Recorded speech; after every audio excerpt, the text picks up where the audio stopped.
Hello दोस्तों। जैसे कि आप सब जानते हैं कि इतिहास हमेशा अपने आप को दोहराता है, फिर वो चाहे 100 साल में दोहराए या फिर 1000 साल में दोहराए, पर एक न एक पॉइंट ऐसा होता है जिसमें सिमिलरिटी होती है। अब वो सिमिलरिटी आज के टाइम पे अगर इस समय की बात करें तो जो 1925 में 9 अगस्त 1925 में जो काकोरी कांड हुआ था और जिसके पीछे सिर्फ एक ही कारण था कि जो अंग्रेजी शासन था वो जो इंडियंस थे उनसे टैक्स इस तरह से वसूलते थे कि उनकी जो फटी हालत थी वो एकदम फटी हालत से भी बदतर हो गई थी। अब उसको देखते हुए कि राम प्रसाद बिस्मिल जो कि काकोरी कांड, आप सबको पता होगा कि काकोरी कांड क्या है। तो काकोरी कांड के पीछे राम प्रसाद बिस्मिल का जो ऑब्जर्वेशन था वो शामिल था। उन्होंने देखा कि सारे जो टैक्स होते थे वो एक ट्रेन के डिब्बे में भर के जो है उनके रेवेन्यू ऑफ डिपार्टमेंट में चले जाते थे। अब चूंकि उनको अपनी हालत या उनको टैक्स भी पे करना था और टैक्स पे करने के लिए उनके पास कोई भी पैसा बचा नहीं था, तो उन्होंने सोचा कि क्यों ना सरकारी खजाना ही लूट लिया जाए। लूट लिया जी इन द सेंस ऑफ खुद को बचाने के लिए। अब कोई भी है, अगर किसी के ऊपर कोई मतलब रूल एंड रेगुलेशन प्रोवाइड करा रहा है या रूल एंड रेगुलेशन को एक मोनोपोली की तरह उसको यूज़ कर रहा है, तो कोई भी इंसान होगा वो इस तरह से करने की सोचेगा।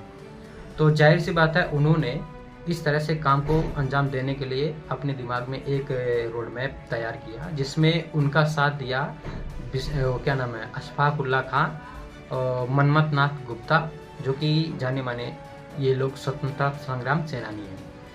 अब चूँकि बात मैं इसको एक तरह से ये कह सकते हैं कि इसको हम वहाँ से उठाकर तुरंत आज के एरा में लेके आते हैं।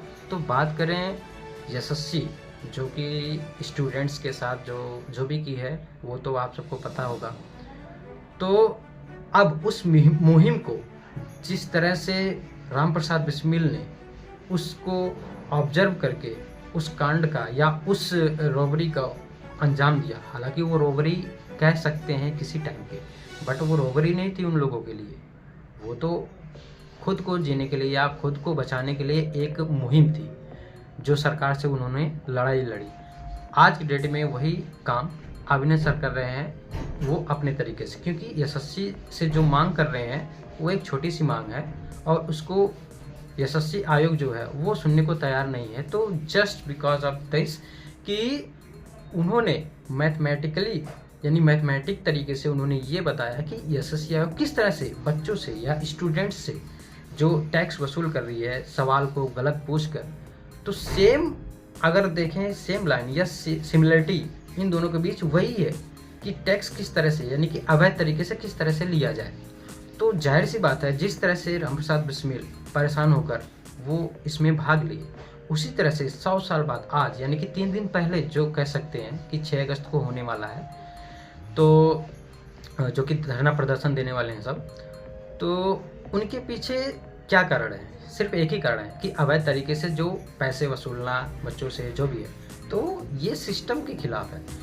जो 1925 में हुआ था वो हुआ था अंग्रेजी शासन के खिलाफ, लड़ाई लड़े थे छोटे से मुहिम के, बट वो छोटी लग सकती है बट वो छोटी है नहीं, वो इंटरनेशनल या वो एक नेशनल लेवल पर है। और आज के सिचुएशन के हिसाब से अगर देखें तो आज आप सबको या छोटी सी ये एग्ज़ाम रिक्रूटमेंट जो भी कराती है वो छोटी लग सकती है, बट एक सिस्टम काम कर रहा है इसके पीछे। अब वो सिस्टम के खिलाफ वो जो है काम करना चाहते हैं। अब सिस्टम के खिलाफ मैं बात जो यूज़ कर रहा हूँ, वर्ड यूज़ कर रहा हूँ, बेसिकली ये सिस्टम के खिलाफ तो नहीं है, हम सिस्टम से कुछ मांग रहे हैं। हालांकि यहाँ जो सिस्टम है वही हम लोगों के खिलाफ है। क्यों?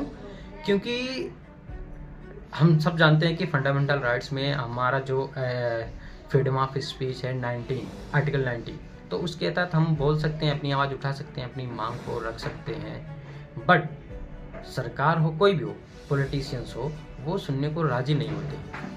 तो हमारे कहने का मतलब ये है कि जो अभिनय सर हैं, आपने थोड़ा जल्दी कर दिया। 100 साल तो पूरे हो चुके हैं, बट 3 दिन पहले आपने उस मुहिम को छोड़ दिया।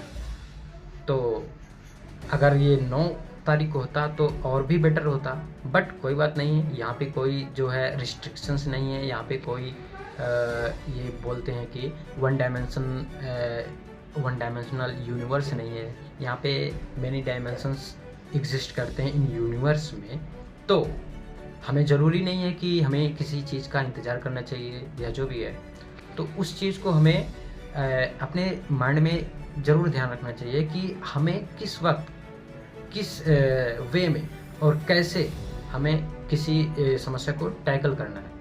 तो जाहिर सी बात है कि हमें इस मुहिम में साथ देना चाहिए, क्योंकि ये बात हमारी नहीं है, ये बात हमारे टीचरों की नहीं है, ये बात एक देश के भविष्य की है। और देश का भविष्य हमेशा एक टीचर पर ही निर्भर रहता है, क्योंकि और एक टीचर ही बच्चों के अंदर या तो वो दार्शनिक बना सकता है, या फिर वो मैथमेटिशियन बना सकता है, या फिर वो साइंटिस्ट बना सकता है, जिससे हमारे देश का ही भविष्य जुड़ा हुआ है। और हम इन्हीं को ही लात मार रहे हैं, इन्हीं को ही जो है धरना प्रदर्शन के लिए प्रताड़ित कर रहे हैं। वो भी इसलिए क्योंकि वो अपनी आवाज़ उठा रहे हैं एक छोटी सी मांग लेकर। तो ये कोई जायज़ नहीं है। और मैं किसी को भी ये रिकमेंड नहीं करता कि पॉलिटिशियंस की तरफ जाना चाहिए, क्योंकि पॉलिटिशियंस का यानी कि पॉलिटिक्स का जो एरिया है वो आज के टाइम पे it is a very dangerous. और जितना हो सके अपने आप को उससे दूर रखिए। और मेरा यही एक सलाह है कि जो भी है अपने हिसाब से जो हम कर सकते हैं या जो हमारे अंदर एबिलिटी है उस चीज़ को अपने अंदर देखें। और हमें किसी भी चीज़ को एक हिंसात्मक तरीके से लेके नहीं जाना है। तो दैट्स इट।